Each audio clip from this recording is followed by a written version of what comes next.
Salut tout le monde, j'espère que vous allez bien. En tout cas, moi ça va nickel. Aujourd'hui, on se retrouve pour une vidéo nouvelle de tout l'élevage. Et oui, dans cette vidéo, on va faire le tour de tout l'élevage. Je vais vous donner des nouvelles, il y a énormément de choses qui ont changé. Il y a des nouveaux parcs, des nouveaux aménagements, des nouvelles races. Il y a plein de choses qui ont changé, il y a plein de jeunes. On est en pleine période de reproduction en ce moment. Et du coup, dans cette vidéo, on va faire un tour de tout l'élevage dans son intégralité. Donc là je suis vraiment super impatient, mais je suis aussi très stressé parce que ça fait très longtemps que j'ai pas fait de grandes vidéos sur la chaîne YouTube. Comme vous avez pu le constater, depuis plusieurs mois je fais uniquement des shorts, donc les vidéos courtes pour ceux qui ne connaissent pas. N'hésitez pas à aller voir au passage si vous ne les avez pas vues, elles sont disponibles sur ma chaîne YouTube. Donc je fais des shorts, des réels sur Instagram et des TikTok. Voilà, depuis quelques mois je ne fais que ça pour essayer de vous donner des nouvelles quand même de l'élevage. Mais il y a une raison à tout ça pour laquelle il n'y a pas de grandes vidéos depuis plusieurs mois. C'est tout simplement que j'ai travaillé pendant 3 mois à plein temps. Et puis avant ça c'était l'hiver, il n'y avait pas grand chose d'intéressant. C'était vraiment catastrophique cet hiver, clairement en termes de météo et tout. Du coup voilà pourquoi je n'ai pas fait de grandes vidéos. J'essaie de vous donner des nouvelles quand même en vous faisant des shorts. Mais je n'ai pas été très actif en termes de grandes vidéos, ça c'est clair. Et du coup aujourd'hui je suis de retour. On va faire un tour de tout l'élevage, je vais vous parler d'un peu tout ce que j'ai à vous dire tout en faisant le tour de l'élevage. Et du coup, c'est parti sans plus attendre.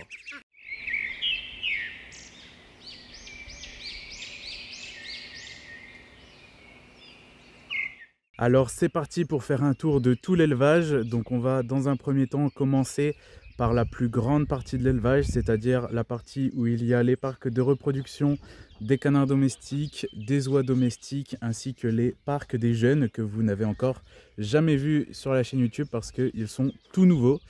Du coup, on va faire le tour de cette partie-là. Ensuite, on ira faire un tour de la partie du fond qui est en travaux. Ensuite, on ira voir les jeunes dans le cabanon et ensuite on ira aux couveuses. Donc on va faire le tour de tout ça. Ça risque d'être une sacrée vidéo, mais j'espère qu'elle vous plaira. En tout cas, si elle vous plaît, n'hésitez pas à mettre des pouces bleus et à me dire ce que vous en pensez en commentaire. Du coup, c'est parti, on va faire le tour de toute cette partie-là d'abord. Voilà, donc pour ceux qui se souviennent, j'avais pris l'habitude lors des vidéos nouvelles de l'élevage de faire le tour de l'élevage à peu près dans le même sens à chaque vidéo, comme ça. Ça permet de comparer d'une vidéo à une autre, donc n'hésitez pas à aller voir les précédentes vidéos nouvelles de l'élevage si vous voulez voir l'évolution qu'il y a eu ces derniers mois. Donc là on va essayer de faire le tour à peu près comme d'habitude, mais comme il y a eu du changement, ça va pas être tout à fait pareil. Donc c'est parti. Là franchement je suis super content de vous faire cette vidéo parce que ça faisait très longtemps que j'avais hâte de vous donner des nouvelles, mais ces derniers mois c'était très compliqué comme j'ai pu vous le dire au début de la vidéo parce que du coup j'ai bossé à plein temps pendant 3 mois. Et puis donc pour ceux qui se demandent, j'ai bossé dans un magasin de vente d'alimentation animale, hein. Donc ça va, ça reste dans ma catégorie, mais à plein temps plus l'élevage plus YouTube c'était complètement impossible. Donc vous vous doutez bien que la priorité était à l'élevage quoi. Et puis cet hiver clairement c'était le chaos, on va pas en parler pendant des heures, mais de la pluie tout l'hiver c'était compliqué et ça donnait pas du tout envie de faire des vidéos. Donc voilà, c'était catastrophique cet hiver, mais bon, c'est passé. Là, voilà, le ciel bleu, le beau temps, la végétation qui revient. On est au mois d'avril, on arrive au mois de mai, il fait plus de 25 degrés, alors ça fait carrément plaisir. Donc voilà, et puis pour ceux qui ne le savent pas, j'ai été cambriolé aussi il y a quelques mois, il y a 2 mois à peu près maintenant. On m'a volé une douzaine de canards et d'oies. Donc ça c'est pareil, ça m'a mis un sacré coup au moral. Et puis cet hiver j'ai perdu mon grand-père qui m'aidait aussi vraiment beaucoup pour l'élevage. Donc ça a été un hiver très compliqué et puis le fait que j'ai bossé après ça m'a fait du bien quand même. Mais du coup voilà, YouTube ça a été un peu délaissé, j'ai quand même fait des shorts mais je n'ai pas été vraiment très présent en termes de grandes vidéos. J'ai essayé de reprendre le rythme mais je vous garantis pas un rythme de fou non plus. J'ai essayé de faire des vidéos quand je le peux. Donc voilà, justement par rapport à ça j'aurai quelques petites choses à vous dire juste après. Donc voilà, du coup là nous voilà dans la fameuse partie de l'élevage où il y a les parcs de reproduction des canards domestiques. Là-bas il y a les parcs des oies et ici il y a la grande nouveauté que je ne tiens pas, je vais vous montrer tout de suite. J'ai trop hâte de vous montrer ça. Donc ici c'est les nouveaux parcs que je vous avais parlé dans une vidéo en fin d'année dernière, si je ne me trompe pas, c'était un projet à l'époque. Et ben ils sont réalisés. Du coup ce qui fait que toute cette partie là de l'élevage, tout ça là, donc j'avais fait les plans en 2020, j'ai commencé les travaux le 27 décembre 2022 et là on a terminé récemment l'intégralité des parcs dans cette partie là. J'ai encore la partie du fond à faire, mais cette partie là est totalement faite. Du coup on va faire un petit tour de tout ça. Donc ici il y a 3 parcs pour des jeunes avec des piscines carrément. Là c'est des piscines olympiques. Donc là il y a le sol pleureur, donc il y a 3 parcs pour les jeunes. Ces 3 parcs en plus, donc voilà, ils sont séparés comme ça, mais il y a une petite grille ici. On peut les ouvrir pour n'en faire que 2 ou 3 carrément, faire qu'un seul parc réuni en un bloc quoi. Voilà. Donc les parcs s'ouvrent pour n'en faire qu'un en gros. Voilà. Mais il y a 3 parcs pour les jeunes. Donc là ils vont être au top. Pour l'instant il n'y a personne dedans parce que j'ai pas encore beaucoup de jeunes dehors. On est qu'au mois d'avril. Il y en a pas mal qui vont sortir prochainement, j'essaierai de vous montrer. Ici, il y a un nouveau parc qui est pour les zouettes.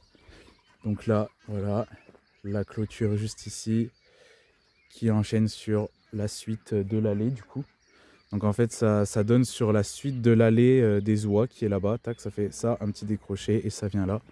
Donc voilà, l'allée est parfaitement droite. Et ça, on adore. Donc là, il y a la clôture. Donc ici, il y a un double barrage pour compliquer la vie pour rentrer quoi. Voilà. Donc là, la haie, elle a bien grandi et tout, donc c'est nickel. Ici, c'est le parc des Zouettes, comme je vous l'ai dit. Donc chaque parc a une porte comme ça. Donc ça, c'est le top. Les Zouettes, elles sont là-bas. Et normalement, je crois qu'elles ont commencé à faire un nid là-bas dans le coin. On va aller voir vite fait. Du coup, elles ont jusqu'au fond. Elles ont un parc de 100, 150, 200 mètres carrés. Je sais même pas exactement. C'est une vraie jungle, mais je laisse comme ça. Parce qu'elles adorent. Ouais, elle a commencé à dégratter là-bas. Je sais pas si on va voir, mais je pense qu'elle viendra nicher par ici. On verra bien, mais je pense que elle va plus tarder à nous faire un nid. Ce qui serait pas mal. Donc là, je leur ai mis des grands bacs à eau. Comme ça, je suis tranquille niveau entretien, parce que là, ça fait du boulot. Donc là, il y a le catalpa commun qui pousse bien. Ici, c'est le parc des bernages d'Hawaï. Parce qu'avant, on se baladait en liberté dans le jardin. Mais ça commence à bien faire, hein, de se faire attaquer quand ça couve et de se faire poursuivre tout le temps quand ça couve pas. Donc là, voilà, ils sont juste ici. Il y a la femelle là et le mâle juste là. Donc pour l'information, le mâle c'est celui que j'avais déjà à l'époque, hein, il n'a pas changé. Par contre la femelle c'en est une nouvelle parce que malheureusement la femelle fait partie, l'ancienne femelle fait partie de ceux que je me suis fait voler. Donc voilà, je me la suis fait voler quand elle couvait. Du coup j'ai mis son œuf en couveuse, elle avait qu'un seul œuf. J'ai eu un petit que je vais vous montrer juste après. Voilà, et ce couple là ils ont couvé récemment et ils ont eu encore un petit. Du coup j'ai 2 petits Hawaï.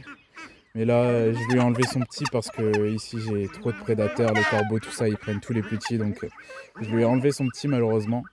Mais elle a eu un petit celle-là et le mâle a déjà eu un petit avant en gros. Donc j'ai 2 jeunes Hawaï et là ils ont un grand parc, ils sont trop bien là-dedans. Je pourrais presque mettre 2 couples, on verra bien pour les jeunes ce que je fais, est-ce que j'en garde ou pas. Ensuite ici, un immense parc donc, qui commence là et qui fait jusqu'à là-bas au niveau des oies, dans lequel il y a le grand bassin.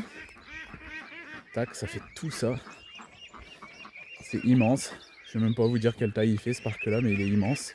Et en gros, là ici, il y a les ornements pour l'instant. Bon, les ornements, j'ai plus grand-chose. J'ai un couple d'Androcinia lunule qui sont juste là, un couple de sarcelle à collier là-bas, un couple d'Androcine blond là. Le mâle mandarin il est là-bas et sa femelle elle couve. Et les carolins ils sont là, côte à côte. Voilà. Donc il y a quelques ornements. Et sinon j'ai mis les plus grands gènes juste ici. Donc là c'est la première tournée. Il y en a une trentaine. Je vais vous montrer ça. On va faire un petit tour du parc. Donc le parc là il a une petite barrière ici et une grande barrière là-bas où je peux rentrer avec une remorque carrément. Donc ça c'est nickel. Donc là c'est les premiers jeunes. Ils sont très collants. Ils nous suivent partout, mais là je pense qu'ils ont la dalle aussi. Hein. J'ai pas encore fait l'eau ni la bouffe aujourd'hui, donc là ils attendent avec impatience. Voilà, donc les premiers jeunes, ils sont au top. Là forcément ils sont magnifiques parce que ils ont le bassin, ils ont des beaux bacs à eau que je nettoie tous les jours. Et puis en termes d'alimentation, ils ont ce qu'il faut aussi, hein. Donc voilà, ils me suivent partout. Donc là c'est la première tournée, il y a un peu de tout. Beaucoup de canards de l'Allier, c'est les blancs à bec rose. Il y a pas mal de Pékins américains aussi comme lui là. Et là il y a le fameux Émile. Émile c'est la petite bernache d'Hawaï qui est issue de l'œuf de la femelle qui s'est fait voler. Voilà, donc je l'ai élevé à la main et ça se voit. Voilà, il se laisse approcher facilement. Bon, après même les canetons ils se laissent approcher, hein. Là il y a un jeune canard pie. Donc là ils sont bagués depuis quelques jours. Bon, il y en a quelques-uns qui ont perdu les bagues, mais sinon la plupart sont bagués. Voilà. Ici, petit passage vite fait pour vous montrer les premiers jeunes en poussin.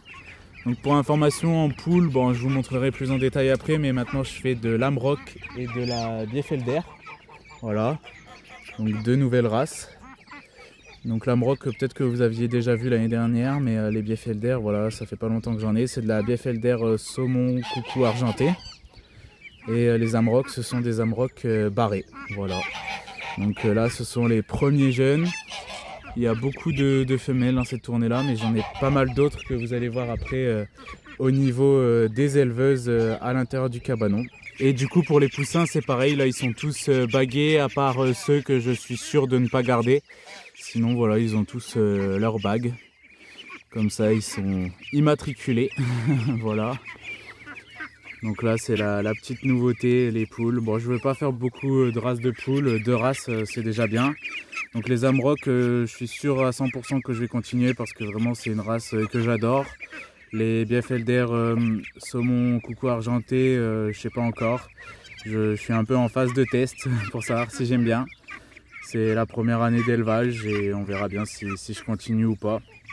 Donc voilà, après sinon, en 3e race que j'aime beaucoup, il y a la Rhode Island qui me tente énormément, mais j'ai du mal à trouver, même dans d'autres pays, j'ai du mal à trouver des bonnes souches pour commencer, quoi, voilà. Mais je me suis fixé l'objectif de 2 races maximum, donc on verra bien si je continue la Bieffelder ou si je tente la Rhode Island. Pour l'instant, ça je ne sais pas, mais du coup voilà un petit peu au niveau des poules. Mais je vais vous en reparler après, on ira voir les reproducteurs et on ira voir les autres jeunes, mais là c'est les premiers, du coup la première tournée, ils sont ici, ils prennent l'air dehors, ils sont bien. Pour l'instant je les ai mis dans un truc comme ça pour qu'ils s'habituent à ne pas passer au-dessus des grillages parce que sinon après c'est l'enfer. Donc voilà, du coup on va continuer avec les canetons. Voilà, on va faire un tour du parc. Donc le parc il est vraiment énorme, donc là ouais, il y en a une trentaine à peu près. Hop là. Donc je bague tous les sujets que je trouve intéressants et que je dois encore voir pour sélectionner. Après ceux que je suis sûr de ne pas garder pour une quelconque raison, je les bague pas forcément. Ils me suivent partout. Ils pensent que je vais leur donner à manger. Parce que la gamelle elle est juste là, mais c'est pas encore l'heure de manger. Voilà. Donc là du coup, ils ont un autre bac à eau ici. Parce qu'au début en fait j'avais mis que le bassin. Mais ils ne voyaient pas le jour d'aller dans le bassin, du coup j'avais mis ça. Et au moins ça me permet de le nettoyer encore plus régulièrement que le bassin. Donc voilà pour le grand parc des jeunes. Ils sont carrément bien ici, ils sont au top. Voilà. Puis là, le parc il est carrément grand, il est bien en végétation. Là il y a je crois que c'est une clématite ça. C'est magnifique. J'adore le printemps, ça m'avait manqué, hein. Cet hiver ça a été très compliqué. Et là à l'intérieur, il y a une canne mandarin qui couve. Là j'avais une canne au volant qui couvait, mais elle a eu ses petits et malheureusement j'ai dû lui enlever. Elle est là, ils sont là, le couple de haut volant.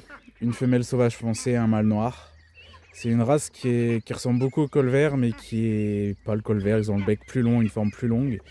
Et c'est limite très dur à trouver parce que c'est plutôt basique en termes de forme de race, quoi. Mais ouais, c'est assez rare et moi vu que j'ai pour objectif en fait de faire toutes les races homologuées en France voire en Europe, je me suis dit je vais en faire et j'avais pas envie de faire la couleur sauvage, couleur colvert parce que ça fait vraiment colvert. Je voulais faire une couleur atypique et du coup j'essaye de faire du noir. Et là, je vous montrerai les jeunes tout à l'heure. J'en ai quelques noirs, donc sauvage foncé sur noir, ça sort du noir, donc du coup c'est intéressant. Voilà, voilou. Hop, on va pas s'attarder ici sans s'étendre, je vous referai d'autres vidéos, je pourrais passer des heures dans ce parc là, mais sinon on n'est pas près d'avoir fini le tour de l'élevage parce qu'il y a encore de quoi voir. Hop, donc là du coup il y a la grande allée qui donne sur la suite là-bas. Hop, allez les loulous, on rentre. Je vais tout de suite aller finir de vous montrer là, et ensuite on va faire le tour des allées. Donc là regardez, de ce point de vue là ça fait vraiment magnifique, j'adore. Tac. Donc là ici du coup il y a la grande barrière, comme je vous disais, où on peut passer avec une remorque au cas où. Parce que maintenant le bassin je le vide plus à la main, hein, pour information. Avant, pour ceux qui me suivent depuis longtemps, je le vidais à la main, mais maintenant je le fais vider par un tracteur. Avec une cuve ça va carrément plus vite, hein. Voilà, en ce moment ce que je fais c'est que vu que j'ai des jeunes, je le nettoie très souvent, donc je remplis que un petit peu le fond. Mais l'hiver sinon il est plein jusqu'en haut, et pour le nettoyer je le vide avec je le fais vider par un tracteur. Voilà, donc là les parcs là. Donc on va revenir ici, ce que je vais vous expliquer un peu ici. Donc bon, là c'est le chantier, ça c'est les restes des anciens parcs, hein. Donc là c'est pareil, c'est un peu le chantier. Donc ici maintenant il y a les ballots de paille, j'en ai toujours deux. Bon là il y en a un qui est vide et je vais bientôt en avoir un nouveau. C'est là que je mets la paille, comme ça. Avant ils étaient de l'autre côté les ballots, mais là c'est plus simple ici parce que c'est plus facile d'accès. Je prends la paille, je peux aller dans les allées, ça va carrément plus vite, voilà. Donc la paille elle est là. Donc c'est nickel. Ici il y a un grand espace vide, c'est pour quand j'ai des choses à stocker, préparer pour les expos, j'ai de la place comme ça. Et ici, bon là je vais débarrasser ça, et ici je vais construire une volière. Les volières qu'on trouve sur Amazon, tout ça là. Je vais en construire une comme ça quand j'ai des bêtes qui vont être à vendre, enfin des canards, des oies, des poules qui vont être à vendre. Quand il y a des gens qui vont venir les chercher, je pourrais les mettre dedans. Comme ça c'est pas loin de l'entrée. Ce sera fermé sur le dessus, donc je peux mettre à la fois des canards, des poules, n'importe quoi, que ça se sauvera pas, et au moins ce sera voilà, facile d'accès, bien visible. C'est mieux que, parce qu'en ce moment quand il y a des gens qui viennent me chercher des animaux, je les mets dans des caisses, mais ça fait qu'ils peuvent pas vraiment bien les voir, donc du coup là ils pourront bien les voir, et ce sera voilà, ce sera plus simple. Et même pour sélectionner, ça pourra m'aider. Dès que j'ai des bêtes que je sais que je garde pas, je pourrais en mettre dedans. De temps en temps, ça dépannera. Donc là, du coup, il y a une allée, on peut faire le tour de tout. Donc c'est nickel. Et après, ça nous fait revenir là, quoi. Donc voilà. Du coup, tous les parcs là sont terminés. Et franchement, je suis super content. Donc toute cette partie-là est faite. Il y a encore la partie du bout à fignoler. Enfin, à fignoler, à faire complètement. Au moins, après, tout sera refait en solide. Donc on va faire le tour de cette allée dans un premier temps. Bon, je vais aller assez vite parce que sinon on n'a pas fini. Donc là c'est tous les parcs pro coureurs indiens. Donc ici il y a les noirs. Donc au passage il y a tous les arbres fruitiers. Donc là il y a un efflier. Les arbres fruitiers ils commencent à vraiment bien pousser, hein. Bon, je ne vais pas tous vous les citer, hein. Je suis là pour vous donner des nouvelles de l'élevage, pas des arbres fruitiers. Donc là il y a les coureurs indiens bleus. Donc là c'était que du noir pur, hein. Et là c'est du bleu avec, j'ai mis il y a un mâle noir aussi là-bas dessous. Parce que le bleu ça se travaille avec le noir. Voilà. Du coup le parquet de bleu. Ici on a les bruns. Donc en termes de qualité en coureur indien, je commence vraiment à améliorer ces verts, surtout au niveau des mâles. J'ai encore un gros manque d'auteur au niveau des femelles, mais ça s'améliore, hein. L'année dernière, j'ai fait une grosse sélection. Comme vous pouvez le voir, il y a beaucoup de bacs bleus. J'ai gardé beaucoup de jeunes sujets. Donc c'est ce qu'il faut. Voilà. Et ça, c'est dans l'ensemble au niveau des coureurs indiens. J'avance vraiment pas mal. Je suis parti de pas grand chose et j'avance vraiment pas mal. J'ai fait plusieurs fois champion de France, tout ça. Là, j'ai fait des champions d'élevage et tout avec les coureurs indiens. Donc c'est pas mal.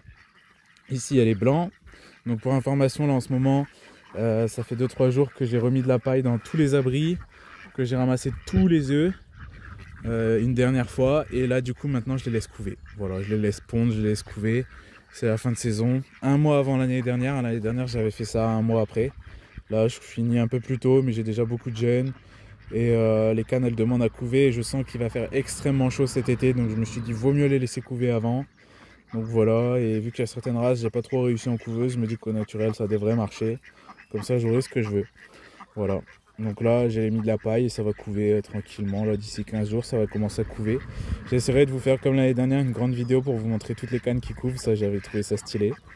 Donc voilà. Ici, on a les coureurs indiens sauvages argentés où il y a encore énormément de travail, mais ça avance. Ensuite, parc suivant, on a les coureurs indiens sauvages. C'est les coureurs indiens où j'ai la meilleure qualité, hein, clairement. C'est le top du top. Ici, on a les coureurs indiens truités. C'est pas trop mal aussi, j'ai des très beaux mâles, quelques belles femelles. Au niveau de la morphologie, c'est très intéressant. Au niveau de la couleur, il y a encore du boulot. Ici, les coureurs indiens panachés. Donc malheureusement, il y a quelques temps, j'ai perdu le mâle. Du coup, là, j'ai mis un... Donc là, il y a les femelles panachées. Et là, j'ai mis un mâle kaki parce qu'en fait, kaki, c'est brun sauvage foncé. Et les panachés, c'est brun sauvage foncé panaché. Donc c'est le même fond de couleur au final. Donc du coup, ça se travaille. Ici, bah, c'est les kakis, donc brun sauvage foncé, avec un magnifique amandier dans le parc, il est incroyable. Là, il y a un sol pleureur énorme où j'ai fait une sorte comment dire, d'allée en dessous et c'est trop stylé. Ici, il y a les coureurs indiens chamois, qui est en fait la couleur de base du coureur indien. J'ai appris ça il n'y a pas longtemps. C'est la couleur d'origine en fait. Donc ça, c'est incroyable. Ensuite, ici, on a les coureurs indiens à ventre jaune, qu'on va pas trop bien voir parce qu'il y a les arbres. Donc les coureurs indiens à ventre jaune avec une canne d'une race pas commune du tout. C'est une canne de Vénétie. De la Vénétie, donc c'est une race italienne qui est en train de disparaître, hein, clairement. Donc, ça ressemble à du Rouen, sauf que c'est pas du truité, c'est du sauvage. Et du coup je l'ai mise là parce que j'ai plus le mâle. J'ai perdu le mâle cet hiver pendant les inondations. Et de suite, je l'ai mis avec les coureurs indiens à ventre jaune parce que je me dis que ça peut faire un truc original de sortir une race lourde en ventre jaune. Donc je me suis dit, je savais pas trop où la mettre, alors je l'ai mise là, on verra bien ce que ça fait. Et l'avantage, c'est que vu que c'est une grosse canne, je peux différencier ses œufs et ceux des coureurs indiens. Donc voilà, il n'y aura rien de catastrophique au niveau des coureurs indiens. Donc ensuite, ici, il y a les Saxe, 2 couples. Ici, il y a les Overberg, avec un magnifique néflier ici aussi. Ensuite, les harlequins gallois. Les stretchers. Bon, vous les voyez pas trop bien, est-ce qu'ils sont à l'ombre, je vais pas trop les déranger. Et ici, les barbaries, pour finir. Les barbaries qui sont fidèles à leur parc, toujours dans le même. Le mâle, il est en dessous. Ils sont 3 maintenant. 3 femelles et un mâle, je veux dire. Voilà. Donc pour information en ce moment, donc je nettoie les bacs à eau à peu près tous les 2 jours. Là je dois le faire aujourd'hui. Voilà, mais là vu que je les laisse couver, j'essaye de nettoyer vraiment très régulièrement. Comme ça, ça permet une meilleure fécondité. Et pour les cannes, c'est beaucoup mieux d'avoir de l'eau propre pour couver, quoi. Donc là je nettoie à peu près tous les 2 jours. Il y a certains bacs, je les nettoie même tous les jours parfois.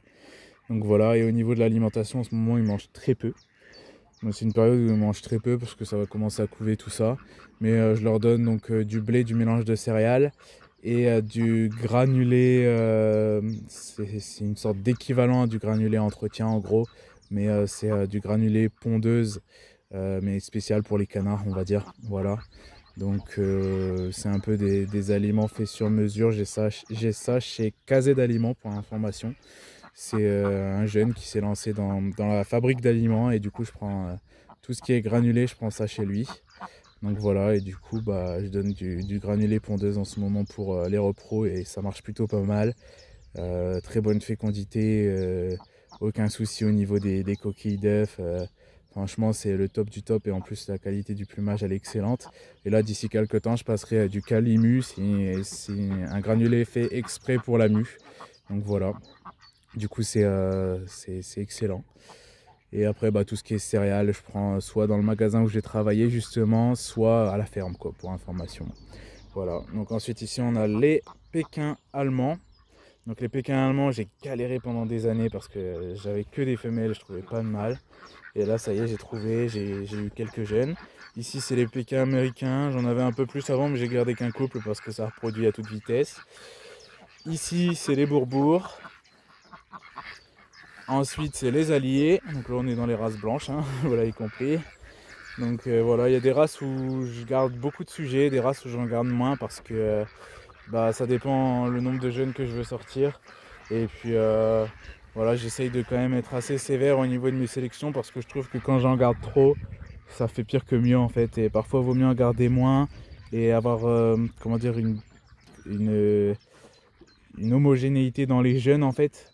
Et pouvoir plus cibler ce qu'on fait plutôt que d'en avoir trop, d'avoir moins de jeunes et de pas trop savoir ce qu'on fait.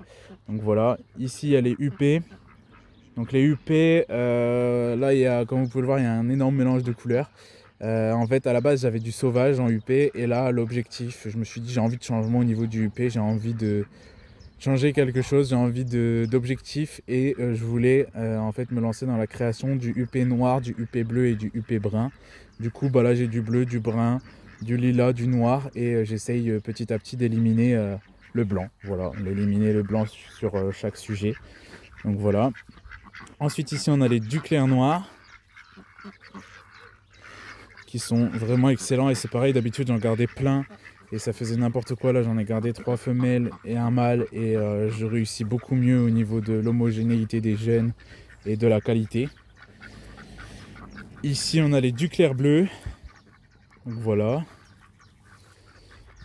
Ici on a le premier parquet de duclair brun, bon ils sont cachés, ils sont tous en train de commencer à couver. Il y a beaucoup de soleil aussi aujourd'hui, pour un mois d'avril c'est assez incroyable. Donc là il y a les duclair bruns. Il y a beaucoup de blanc mais c'est normal, c'est parce que les cannes elles sont vieilles, c'est mes premières cannes ici. Mais elles sortent des jeunes excellents. Et ici un deuxième parc de duclair brun. Voilà. Donc comme vous pouvez le constater, il y a des parcs où il y a de l'herbe, des parcs où il n'y a pas d'herbe. Mais comme je vous l'ai dit, bah, cet hiver ça a été très compliqué au niveau de la météo. Et du coup, bah, même s'il n'y avait pas de canards dans les parcs, l'herbe elle n'a pas spécialement repoussé en fait. Franchement cet hiver c'était un calvaire. Bon, je pense que je suis pas le seul. Ça a été très compliqué, je pense, dans toute la France et même dans toute l'Europe. Cet hiver c'est infernal. Du coup bah on fait avec et moi ce qui me fait peur c'est que là on risque d'aller sur une sécheresse et ça va pas aider. Ensuite ici on a les canards Orpington. Ici on a les canards de Gimshain. Donc les canards de Gimshain c'est pareil, je suis très content de ce que j'ai fait. Parce que je suis parti de rien, c'est une race allemande qui est extrêmement rare. Je suis parti de rien et je commence à avoir quelque chose de propre. Surtout au niveau de la couleur, mais j'ai encore beaucoup de boulot au niveau de la morphologie. Voilà. Et puis bah pour en revenir à l'herbe, il faudrait en fait encore une pluie ou deux là prochainement pour que ça pousse bien, hein. La végétation elle repousse mais bah, en fait on a eu un hiver hyper humide et puis bah là il pleut plus du tout et à chaque fois c'est les extrêmes et c'est infernal quoi. Pour l'élevage ça devient très compliqué en fait. Bon là ça va, l'élevage il est pas trop sale et je préfère largement ça que cet hiver quoi, mais c'est quand même chiant quoi. Enfin, c'est soit il pleut à mort, soit il pleut plus du tout et c'est compliqué quoi. Donc là on a les canards de forêt blancs. Ici on a les canards de forêt bruns. Voilà. Ici on a les canards pie avec un mâle ici et les deux femelles elles sont en train de couver. Là-bas en dessous. Ici on a les canards cayuga qui sont tout noirs. Les canards cayuga pareil, j'ai fait plusieurs fois champion de France et champion d'expo. Donc ça commence à être plutôt pas mal en termes de qualité. Et pour finir dans cette allée là on a les rouens français où je commence à vraiment m'améliorer aussi. J'étais très loin au niveau des rouens français mais là ça commence à être pas mal. Donc voilà pour la première allée. Ensuite on part dans la seconde allée avec les parcs des oies et les petits parcs pour les petites races. Donc on va commencer par les petites races. Donc ici il y a les canards de la Semois, ils n'ont plus du tout d'eau, il va falloir que j'en remette après. Il y a les canards de la Semois, donc c'est une race belge qui est extrêmement rare et qui est très menacée depuis quelques temps. Une petite race blanche mais que je trouve très originale. Mais malheureusement vu que c'est une petite race blanche, bah, il y a beaucoup de gens qui délaissent un peu la race et je trouve ça un peu dommage. C'est une race qui est pourtant intéressante. Ensuite ici on a les becs courbés blancs. Et au niveau des becs courbés, donc là j'ai du blanc. Ici j'ai des mâles noirs et bleus mais il n'y a pas de femelles. Donc noir à bavette et bleu. Et ensuite ici j'ai du bleu sauvage foncé, sauvage foncé et brun sauvage foncé. Donc dans ce parc là il y a toutes les couleurs. Ici il y a du sauvage foncé uniquement. Là c'est un parquet 100% sauvage foncé Là, c'est pour travailler un peu toutes les couleurs, parce que bah, tout ce qui est à base de sauvage, ça se travaille ensemble, hein. Donc voilà. Là, c'est tout ce qui est noir, bleu, et là-bas, il y a les blancs, comme je vous l'ai dit. Et en fait, l'objectif, c'est que, comme je vous l'ai dit, j'aimerais bien faire toutes les races homologuées en Europe, mais ça fait beaucoup de races. Et du coup, je vais éviter de me diversifier trop au niveau des variétés. Donc là, ce qui va se passer, c'est que vu qu'en bec courbé, j'adore le noir, le blanc, le bleu et le brun unis, bah, je vais essayer d'avoir un maximum de gènes en blanc, en noir, en bleu, pour essayer de travailler ça. Et ensuite, travailler avec une race brune, idéalement, pour essayer de faire du brun. Et faire ces couleurs là et arrêter définitivement tout ce qui est sauvage foncé. C'est dommage parce que c'est les couleurs les plus répandues et il y a des sujets vraiment intéressants, mais voilà, on peut pas tout faire, il faut aller dans les préférences quoi. Donc voilà. Et puis bah, j'aime bien me lancer un petit peu des défis de création de variétés, je trouve ça intéressant. Ici c'est les mignons bleu fauve, ils sont tous là-bas en dessous, ça couvre de partout. Ensuite, on a les canards appeliards. Donc le mâle, c'est un appeliard pur. Et la femelle, c'est une appeliarde sur Rouen français. Et donc le appeliard, en gros, c'est du truité argenté. Et le Rouen français, c'est du truité. Donc c'est pareil, en termes de variété, ça se travaille ensemble. Donc je fais ça parce que malheureusement, je n'ai pas de femelle en appeliarde. Et je suis tout seul en France à en avoir. Donc pour en trouver, c'est soit en Italie, soit en Angleterre. Donc c'est pas évident. Ici, les coureurs indiens jaune pois. J'ai plus qu'un couple, donc je les ai mis là dans les petits parcs. Et j'ai eu quelques jeunes là, enfin, parce que c'est très compliqué à reproduire cette variété. Ensuite, ici, c'est les canards de Bali. Donc les canards de Bali, pour ceux qui ne savent pas, c'est très proche du coureur indien. Mais c'est pas le coureur indien huppé, j'ai appris ça dernièrement. En fait, le coureur indien huppé et le canard de Bali, c'est deux choses différentes. On pourrait croire que c'est du coureur indien huppé, mais en fait, le coureur indien huppé, c'est la morphologie du coureur indien avec une huppe. Sauf que le canard de Bali, il est beaucoup plus petit et il a une morphologie légèrement différente. Donc voilà, j'ai appris ça récemment. En fait, ce sont deux races et dans certains pays, les deux races sont séparées, voilà. Sur les standards, je veux dire. Ensuite, ici, on a le canard des terres. Voilà, donc j'ai gardé qu'un couple parce que ça reproduit bien. Ici, c'est des pékins allemands. Donc il y a une femelle blanche avec un mâle bleu fauve truité. Ça, c'est exceptionnel, c'est très rare. Donc c'est pareil, c'est une création de couleurs que je suis en train de faire. Bon, ici c'est le bordel dans les parcs là. Honnêtement, c'est bien organisé partout, mais alors ici c'est le bordel. Ici on a les huppés nains. Donc comme vous pouvez voir là, il y a une canne. Là-bas il y a un mâle et il y en a plein en dessous l'abri là. Je sais pas si on voit trop bien sous les abris avec le soleil. Mais les huppés nains en fait c'est pareil, c'est un peu comme les grands huppés. J'essaye de faire en noir, en bleu et en brun. Voilà. Là il y a encore du blanc sur tous les sujets, mais l'objectif c'est d'avoir du uni par la suite quoi. Donc c'est un travail de sélection qui est en cours. Ici c'est les canards des îles Féroé. Ici c'est rien du tout, il n'y a rien. Ici c'est les canards de Vouillé. Je vais quand même essayer de vous les montrer, ils sont tous sous les abris, on ne voit pas. C'est un peu dommage. Donc il y a un mâle bleu, enfin un couple de bleu bronzé et un trio de noir bronzé. Et les deux variétés se travaillent ensemble. Ici c'est les émeraudes noirs purs. Voilà. Bon, il y a une canne qui a du blanc, mais c'est parce que c'est une féroé qui est passée là. Mais sinon là il y a le mâle et là il y a les trois femelles. La féroé elle vient de passer là, elle n'était pas là tout à l'heure. Ça a volé. Ici c'est un petit peu le bazar. Ensuite ici il y a les émeraudes bleues. Donc il y a deux mâles noirs et les femelles sont bleues. Elles vont sortir. Bon, il y en a une, elle est presque toute blanche, mais c'est parce qu'elle est vieille. C'est une vieille canne, elle a au moins 4 ans celle-là. Mais l'autre voilà, c'est une jeune, elle est toute bleue. Ensuite ici c'est les colverts opales. Alors les colverts opales, je trouve ça magnifique. Clairement c'est exceptionnel cette espèce. C'est pas une race, c'est une espèce, hein, parce que c'est du colvert. Et le colvert est une espèce et donc c'est pas une variété, c'est une mutation. Voilà. C'est la mutation opale du canard colvert. Je trouve ça magnifique. Et du coup le colvert, j'arrête toutes les variétés. Enfin toutes les espèces et enfin j'arrête tout le colvert, je garde que du opale. Je me suis emmêlé les pinceaux. Voilà. Je garde que du opale parce que je trouve ça magnifique et les autres colverts en gros avec tout ce que j'ai déjà, les autres colverts elles ne servent complètement à rien. À la base je les gardais pour couver mais toutes les races elles couvent au final donc ça va. Ici on a les coups nus bruns sauvages, voilà. un trio. Ici on a les counus bleu sauvage. Mince, je me pique avec les orties moi. Hop, les counus bleu sauvage. Juste ici. 3 femelles et 2 mâles. Ici on a le premier parc de counus sauvages. Un deuxième parc derrière. Un troisième parc derrière en counus sauvages. Et après on a 2 parcs de counus blancs. Voilà, ça commence à pondre, à couver de partout. Voilà, donc là les counus blancs et après counus sauvages.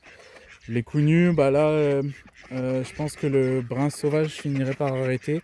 Je voudrais essayer de travailler pareil le noir, le brun et le bleu en counus, mais pour l'instant ça n'existe pas du tout, donc c'est des créations à faire aussi. Mais par la suite, si j'arrive à faire du blanc, du noir, du brun et du bleu, j'arrêterai, je pense, tout ce qui est sur base de sauvage, quoi. Comme vous pouvez le constater, j'aime bien tout ce qui est noir, bleu et brun. Et voilà, et je veux pas trop me disperser dans les variétés, quoi. Donc il y a des choix qui seront faits. Il y a beaucoup de travail à faire, mais voilà. Ici on a les rois anglais. Donc là on va passer dans la partie des parcs des oies. Donc là on a les rois anglais. Ici il n'y a pas du tout d'herbe, c'était complètement inondé cet hiver. Vous avez peut-être vu passer des vidéos sur mes réseaux sociaux. J'en ai partagé un peu, mais ici c'était complètement inondé, c'était infernal. Donc là ouais, du coup on a les rois anglais. J'ai 2 couples. Il y a un couple là et une canne là-bas. Voilà, il y a une autre canne derrière, mais c'est une canne de travail. J'essaye un truc là, c'est une expérience. On est en fin de saison, j'essaye des trucs. Voilà, et ici on a un trio d'oies de Tula qui couvent. Donc ceux-là ils m'ont déjà fait 2 petits. Alors oui, je vous dis ça comme ça. Mais oui, j'ai eu des petites Tula, ça y est. Voilà, après 4 ans d'élevage de Tula, j'ai eu mes premiers oisons de Tula. Donc j'en ai eu 2 dans ce parc là et 4 dans le parc d'après que je vais vous montrer. Hop. Donc à côté du coup il y a un trio de Tula avec les Campbell anglais kaki. Enfin brun sauvage foncé quoi. Voilà. Donc là il y a mon gros pépère qui vient de Hongrie. Là il y a les Campbell anglais. Là il y a le gros pépère et les 2 femelles. Bon, alors ici je vais pas y rester longtemps si vous voulez que je continue la vidéo hein, parce que gros pépère il est gentil quand il veut hein. Voilà, et là je suis en short, alors on va éviter de faire les fous. Je tiens à mes jambes. Voilà, bon il fait pas spécialement mal, mais bon, selon comment il attrape ça peut faire mal. Ici c'est un parc où il y a plein de trucs que je garde pas. Voilà, il n'y a pas de oies là-dedans, c'est que des canards que je garde pas. Ici on a les canards de Chaland avec un couple de Tula. Donc il y a un mâle bleu et une femelle cendrée qui ne reproduiront pas cette année parce que la femelle est trop jeune.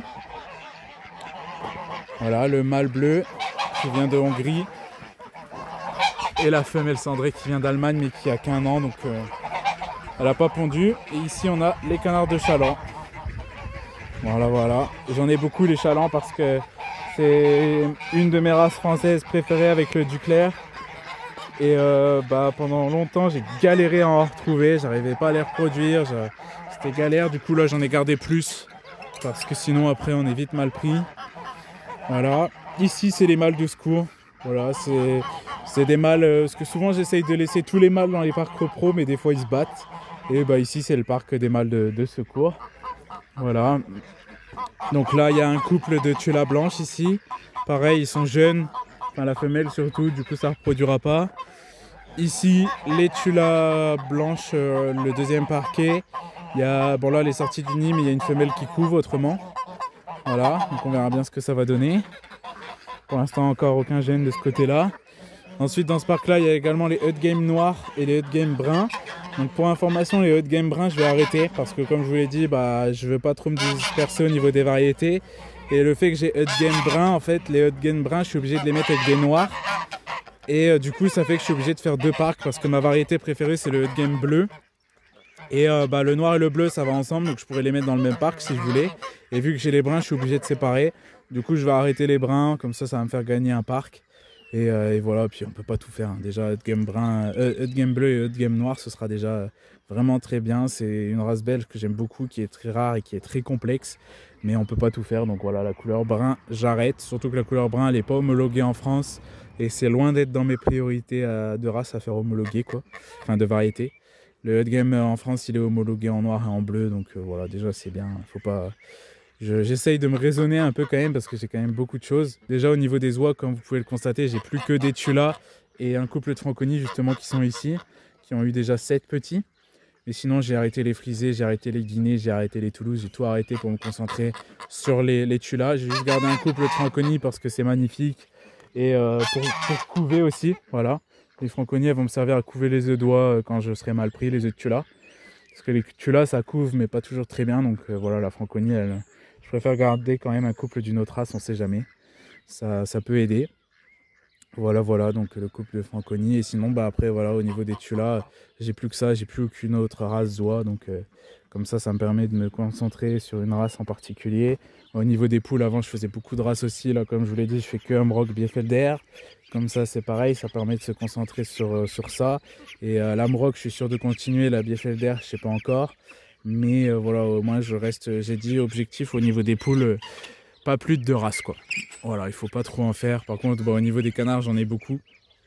J'en ai vraiment beaucoup, mais c'est pour ça que je vais pas trop me disperser au niveau des variétés non plus. Mais les canards, c'est vraiment mon truc principal, c'est ce que j'aime le plus. Et je me vois pas diminuer au niveau des races en fait. Donc voilà. Et j'arrive très bien à gérer. C'est juste que voilà, j'essaye de quand même me raisonner à peu près et pouvoir faire ça bien et avancer aussi niveau qualité dans toutes les races quoi.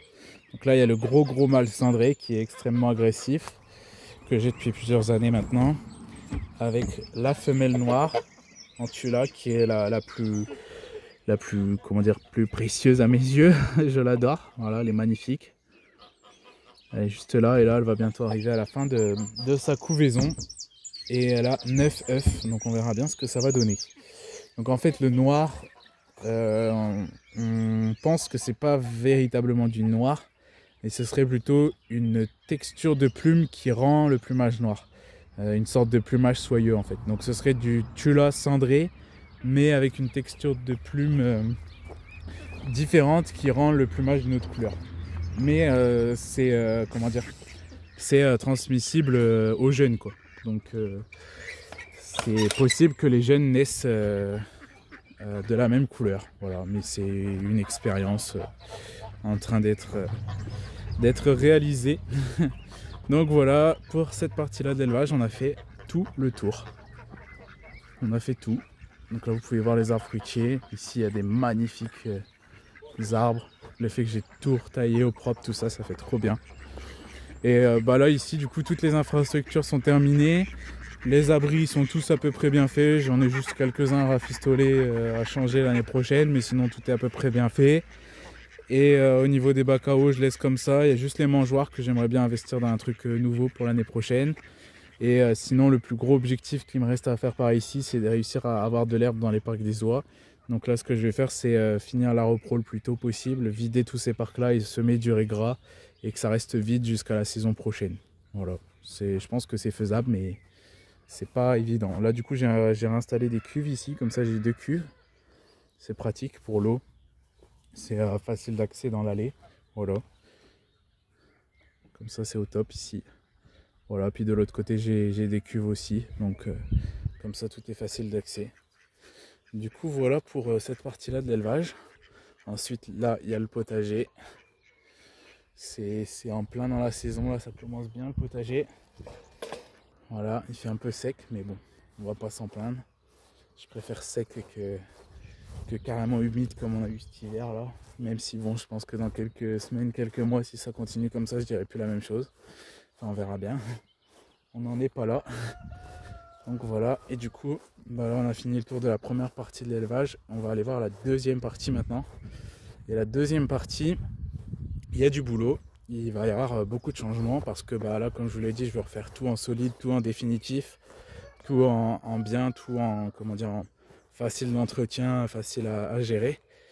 Et de ce fait, voilà, j'ai refait déjà toute la première partie et là j'ai toute la deuxième partie à réaménager correctement pour que ce soit, comme je vous l'ai dit, vraiment solide et facile d'entretien. Et une fois que j'aurai fini cette partie-là, j'aurai totalement terminé de refaire les parcs, quoi. Donc ce sera une très bonne chose pour mon portefeuille après. Comme ça je pourrais faire des économies. Parce que là, les parcs, ça me coûte quand même super cher. Et puis, ce sera aussi une très belle chose pour l'élevage. Parce qu'au moins, l'élevage sera au top du top, quoi. Donc là, on a les clapiers. Donc, il y a 4 clapiers remplis de cailles.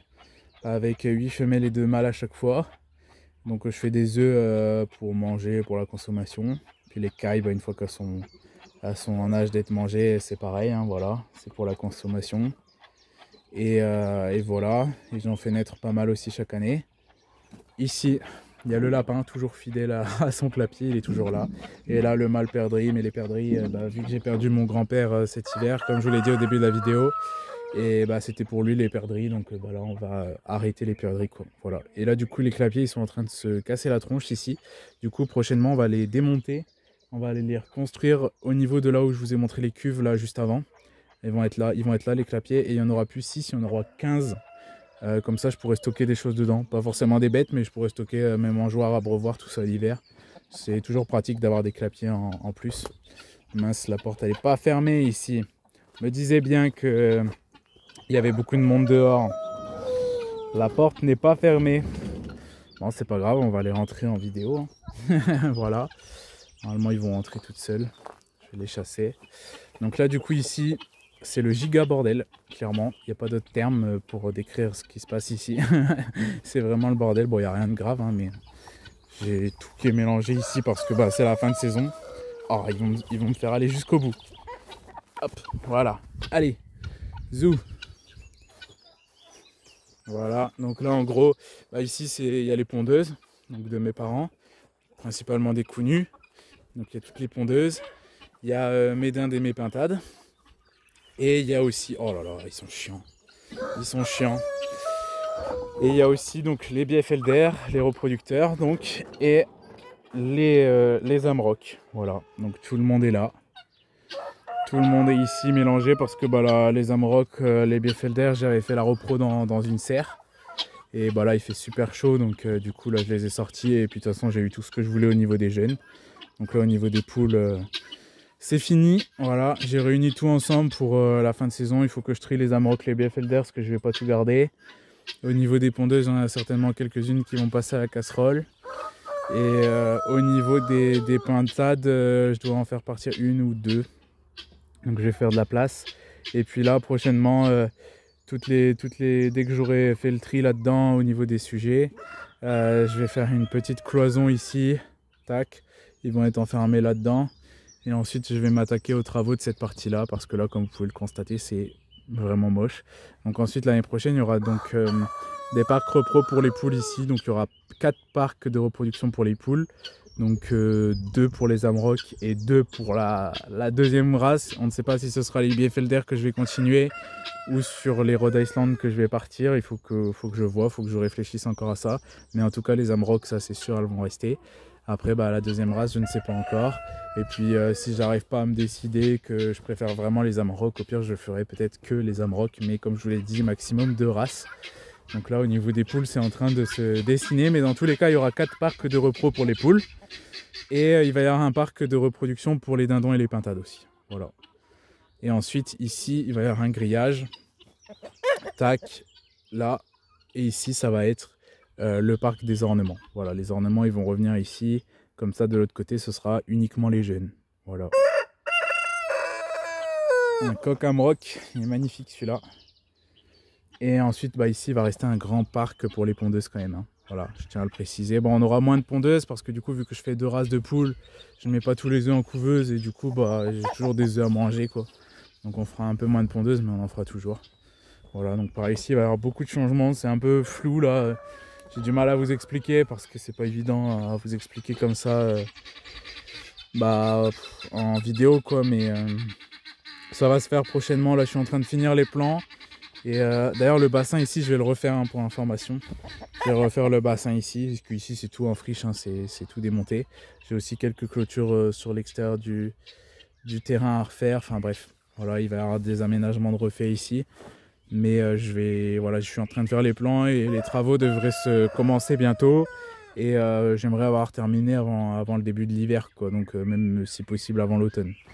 Mais voilà, je suis sur la bonne ligne droite, ça va se faire. Après les parcs, j'en parlerai plus. Pour 2026, tout sera fait. Et ensuite ici, on arrive dans le grand parc. Donc l'énorme pâture où je mets les canards l'hiver. Comme vous pouvez le voir, cet hiver ici, c'était carrément inondé encore. Hein. C'était la boue totale, c'était infernal. J'avais jamais vu dans cet état-là. Et puis au final, l'herbe elle repousse. Hein. À chaque fois, je me dis ça repoussera jamais. J'enlève les canards et ça repousse.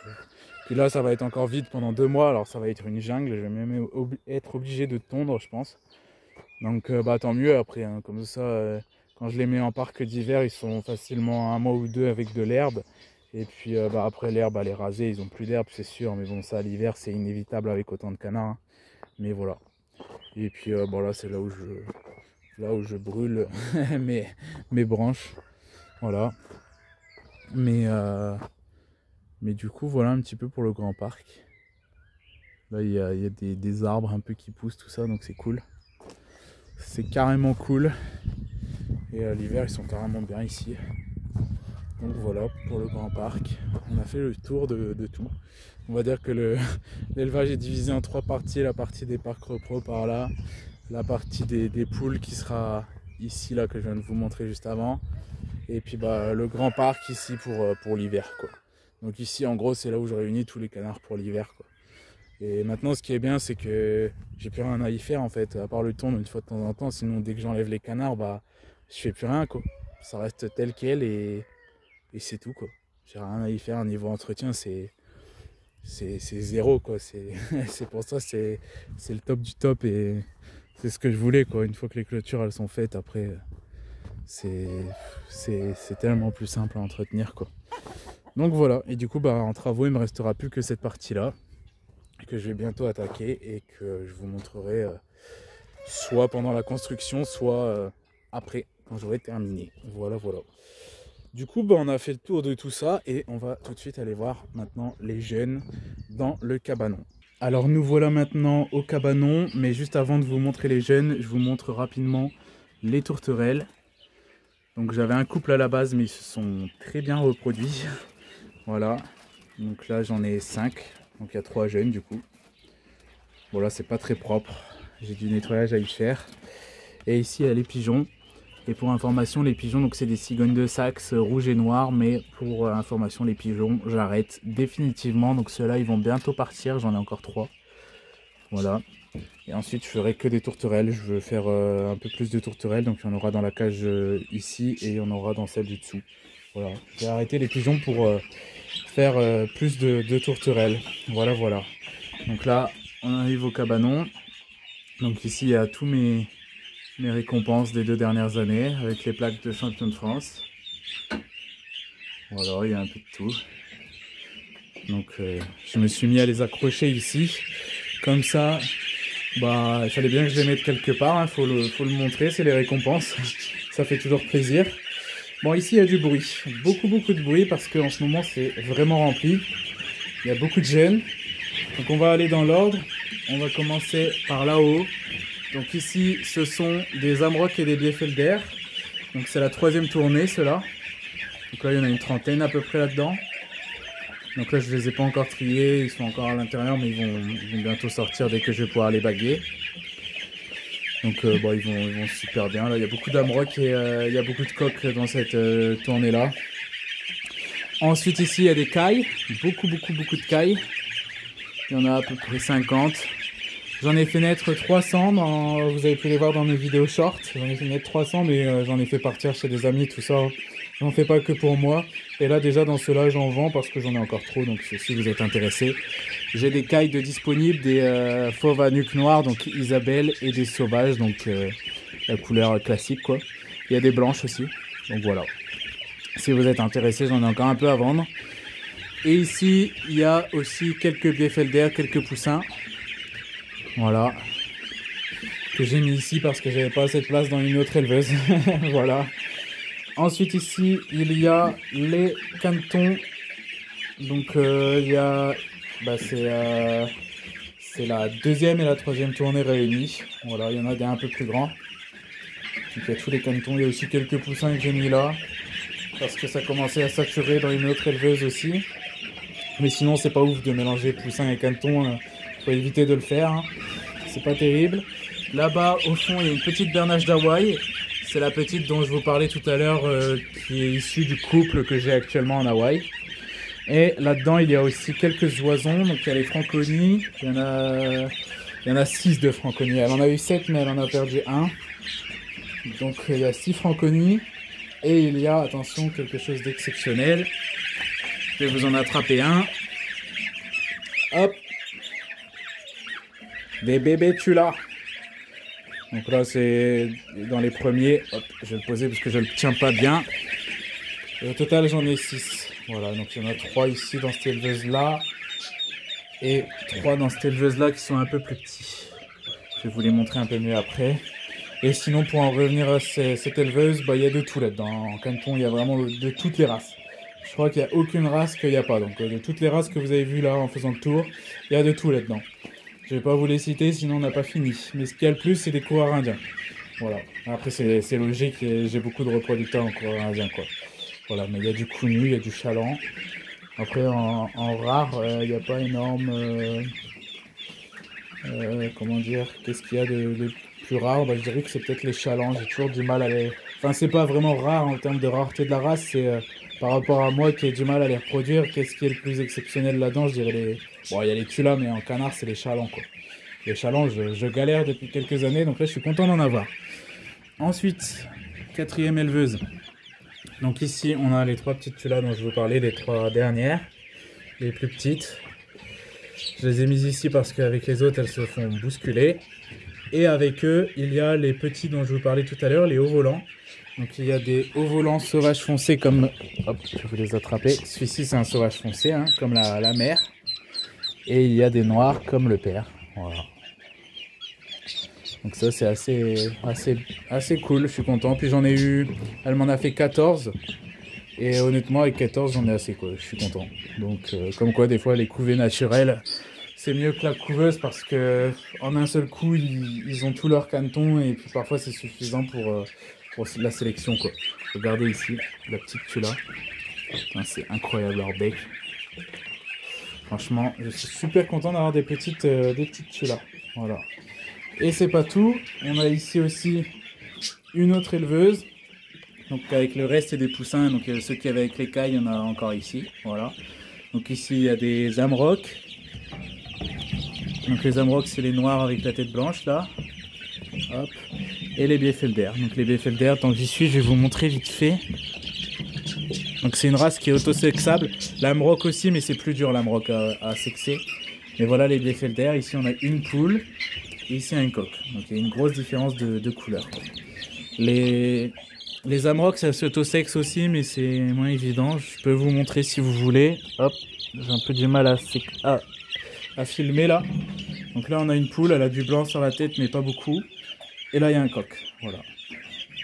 Et les poules, elles sont toujours un peu plus foncées au niveau des ailes. Vous voyez, il n'y a pas trop de blanc. Vous dépliez un coq. Voilà. C'est en fait le barré sur les coqs, même adultes, est beaucoup plus prononcé que sur les poules. Du coup, dès qu'ils sont jeunes, ça se voit très rapidement, quoi. Et ensuite, ici, il y a quelques poussins cougnus qui sont pour mon père, hein, voilà. Donc, des cougnus fermiers. Voilà. Hop, et là. J'ai un peu du mal à filmer là dans les éleveurs, c'est pas évident. Ici, il y a les perruches. Elles ont une cage immense, elles sont que 2. Mais bon, au moins, elles sont bien. Et ici, il y a les derniers, enfin, la deuxième tournée d'Amrock et de Bieffelder. Ils sont bien serrés là-dedans, mais il va falloir que je les sorte très bientôt. J'en ai déjà enlevé 8 que j'ai mis avec les canetons parce que ça faisait serrer. Donc là, vous voyez, il y a un coq amrock. Vous voyez, sur la tête, ils sont très très foncés. Si je vous attrape, hop, une poule, il y a beaucoup moins de... Enfin, ça se voit pas comme ça, il faut les avoir côte à côte, mais ils sont beaucoup plus foncés, les poules, en fait. Voilà. Hop, hop, hop, calmez-vous. Ils ont peur du trépied là, ils ont peur de la caméra. Et ils commencent à être serrés là-dedans, mais dans les prochains jours, là j'attendais parce que les nuits elles sont encore très fraîches. On a très chaud la journée, mais les nuits il fait très froid. Et du coup, bah, là j'attendais un peu, mais là ça commencerait à aller mieux. Du coup, après je vais pouvoir les sortir. Ça va faire du bien quand tous ceux-là vont être dehors. C'est trop satisfaisant quand ça va dehors, quoi. Donc voilà, et là du coup on a l'aliment pour les gènes. Donc maintenant tout ce qui est aliment, du coup comme je vous l'ai dit tout à l'heure dans la vidéo, tout ce qui est granulé je le prends chez Kazé d'Aliments. Et tout ce qui est céréales je le prends là où j'ai travaillé, donc ça s'appelle l'établissement Louvet. Voilà, donc c'est une grainerie locale. Hein. Et puis Kazé d'Aliments c'est quelque chose de local aussi, mais il expédie dans toute la France maintenant il me semble à la palette. Donc voilà. Mais du coup tout le granulé je le prends chez Kazé d'Aliments et tout ce qui est céréales chez Louvet. Et puis bah, le blé je le prends à la ferme. Et là du coup on a des sacs de chez Kazé d'Aliments. Donc là on a le canard deuxième âge. Donc en gros c'est ça. Voilà. Donc c'est des gros granulés. Hein. C'est comme de la miette mais en gros granulé. Et ce qui est bien c'est que vous voyez vraiment bien le taux de protéines, tout ça dedans. Là le deuxième âge il est à 18. Et ensuite le démarrage. Ça doit être du démarrage. Effectivement, hop. Ça, c'est du démarrage, voilà. Le taux de protéines, il est à 22,50, ce qui est beaucoup plus important. Et le démarrage, il est en miettes, voilà. Et franchement, depuis que je donne cet aliment, j'ai rien à dire, je suis super satisfait, quoi. C'est excellent. Ça me revient beaucoup moins cher, parce que, bah, il vend beaucoup moins cher que d'autres marques. Et, comme je prends à la palette, ça me fait gagner beaucoup de temps. Et puis bah ça me revient moins cher aussi à la palette, quoi. Voilà, donc là pour tout ce qui est deuxième âge et démarrage, j'ai pris tout à la palette. Et pour tout ce qui est donc pour les jeunes, une fois qu'ils sont dehors, je donne du canard entretien coupé avec du blé et du mélange de céréales. Donc je donne du canard entretien, j'ai pris à la palette aussi. Pour les reproducteurs, je donne de la pondeuse, donc à la palette aussi. Et pour les grosses races en jeune, je donne du poulet pour bien les engraisser, comme les roux anglais, les Irish Dory, je donne du granulé poulet, quoi. Voilà. Et sinon je prends tout comme ça à la palette parce que bah voilà, on est en 2025, tout coûte cher. Là quand on a la possibilité d'avoir de la qualité pour moins cher, bah on fonce sur l'occasion, quoi. Hein. Voilà. Du coup bah, franchement j'ai vraiment rien à dire au niveau de l'aliment, c'est vraiment de la super bonne qualité et ça pousse carrément plus vite. La qualité du plumage elle est excellente et c'est fait local, c'est fait par un jeune. Et voilà, il a pratiquement mon âge, donc c'est sympa aussi. Et puis voilà, c'est local, il fait tout avec la plupart de ce qui sert à fabriquer l'aliment est fabriqué dans sa ferme en fait. Donc ça c'est excellent, quoi. Donc non, franchement là-dessus sur l'aliment il n'y a rien à dire, je suis très satisfait. Après bah, tout ce qui est céréales et tout ce qui est autre, je prends chez Louvet là où j'ai travaillé. Et puis bah après bah le blé je prends à la ferme, quoi. Voilà. Comme ça fait marcher un peu plusieurs commerces. Et ça c'est bien. C'est ce qu'il faut. Donc voilà pour les jeunes. Donc là il y a du monde, hein. Beaucoup de monde. Et il y en a encore qui vont arriver parce qu'il y a encore des œufs en couveuse. Et je vais tout de suite aller vous montrer les œufs en couveuse pour terminer la vidéo. Et du coup nous voilà maintenant aux couveuses pour finir la vidéo. Et vous avez la visite de Myrtille qui a profité d'une ouverture de la salle des couveuses pour, pour rentrer. Parce que normalement elle n'a pas trop le droit de venir ici, c'est pas autorisé aux chats. Mais vu que je suis là, elle en a profité pour venir se coucher là et vous rendre visite. Mais bon, une fois que j'aurai fini, elle va sortir. Hein. C'est pas vraiment autorisé aux chats. Mais comme ça, vous avez eu la visite d'un des 3 chats. Du coup au niveau des couveuses, en ce moment il n'y a aucune éclosion en cours, il n'y a vraiment que des incubations, donc rien de sensationnel. Mais je vais quand même vous montrer tout ce qu'il y a à l'intérieur, vous donner des nouvelles des couveuses, vous parler un petit peu du début de saison, de la fin de saison, enfin voilà. Donc ici on a la 700 qui n'est pas trop contente là, elle met alarme 9, elle sonne. Parce que il fait trop chaud dans la pièce, mais ça c'est parce que je suis dedans, donc après quand je vais ressortir ça va aller mieux. Comme la pièce est petite, quand je suis dedans, bah ça chauffe. Voilà, c'est étrange, mais c'est comme ça. Et voilà. Ensuite, ici, il y a la 120. Elle ronchonne pas pour l'instant. Donc voilà. Mais là, c'est possible que quand je suis dedans, parfois la température elle monte jusqu'à presque 38 dans les couveuses parce que ça chauffe en fait. Donc voilà, il fait très chaud là dehors pour un mois d'avril, je trouve. Bref, rien de catastrophique, tout se passe bien au niveau des couveuses. Donc là, dans la 120, il n'y a pas grand chose, ça va aller vite. Donc là, il y a 2 œufs d'Hawaï qui sont là parce que j'ai arrêté l'Hawaï de couver parce que ça n'en finissait pas, mais je pense qu'ils sont pas bons. Je les ai mis là pour les mirer, mais j'ai pas encore eu le temps de le faire, donc il faut que je regarde plus précisément, mais je pense qu'ils sont pas bons. Voilà, et sinon la couveuse 120 pour l'instant elle est vide, il faut que je remette des œufs prochainement.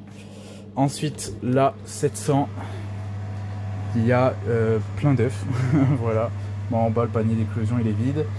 Ici, là et là c'est une tournée, donc c'est la tournée 6.